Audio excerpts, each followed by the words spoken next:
A former NATO officer claims that U.S. special forces have conducted secret raids inside Pakistan's border regions. Those operations were held between 2003 and 2008, but only one was ever made public. Live now to Washington for more on this one, Lauren List is there for us this morning. Hi, Lauren. What more do we know about these operations this last decade? Hi, what indeed were those elite U.S. forces looking for in Pakistan?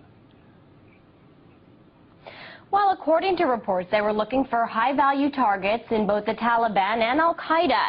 Here to talk to us more about it is historian as well as investigative journalist Webster Tarpley. So now this NATO source has come forward and said there were several secret raids done within this time frame in Pakistan with special forces. Is this credible information?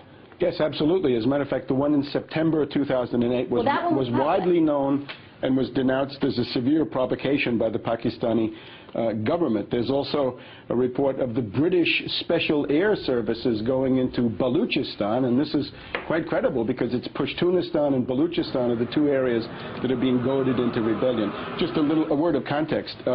The Obama West Point speech of the 2nd of December is a thinly veiled declaration of war against Pakistan in the sense that it announces the intent of the United States to promote the dismemberment, the partition of Pakistan along ethnic lines. And in order to do that, you have to create trouble on the ground. We also had then a New York Times... But the whole issue is that Pakistani's government does not want...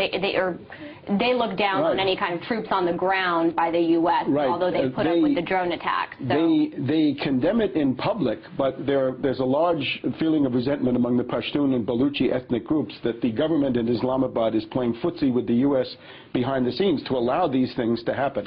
Let me just cite the New York Times op-ed from the RAND Corporation saying it's time to take the war to Pakistan. Now, Ambassador Richard Holbrooke, who's the U.S. czar for the region, was asked, do you have troops in Pakistan? And he said, the U.S. has intelligence personnel in Pakistan, but not troops. And I would ask, what about contractors, Mr. Ambassador?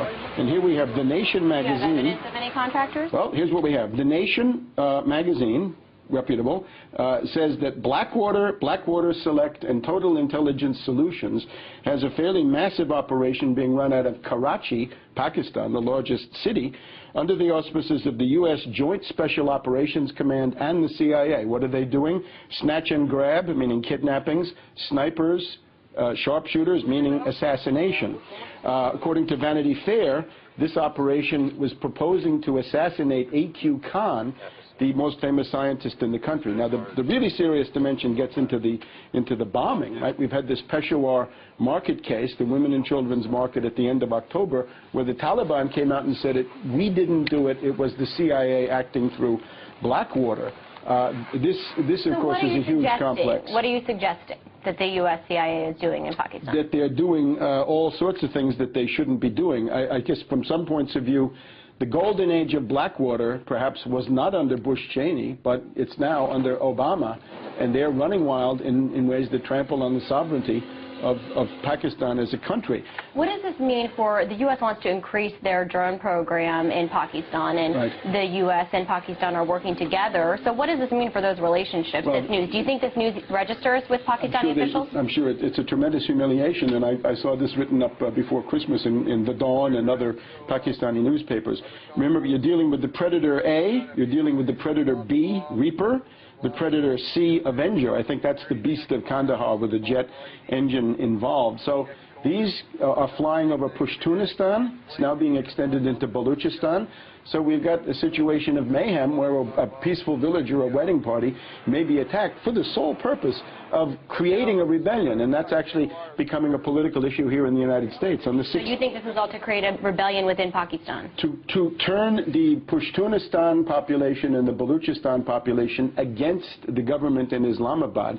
It also reaches over into Iran, a double benefit there for the U.S., that you've got Baluchistan inside Iran.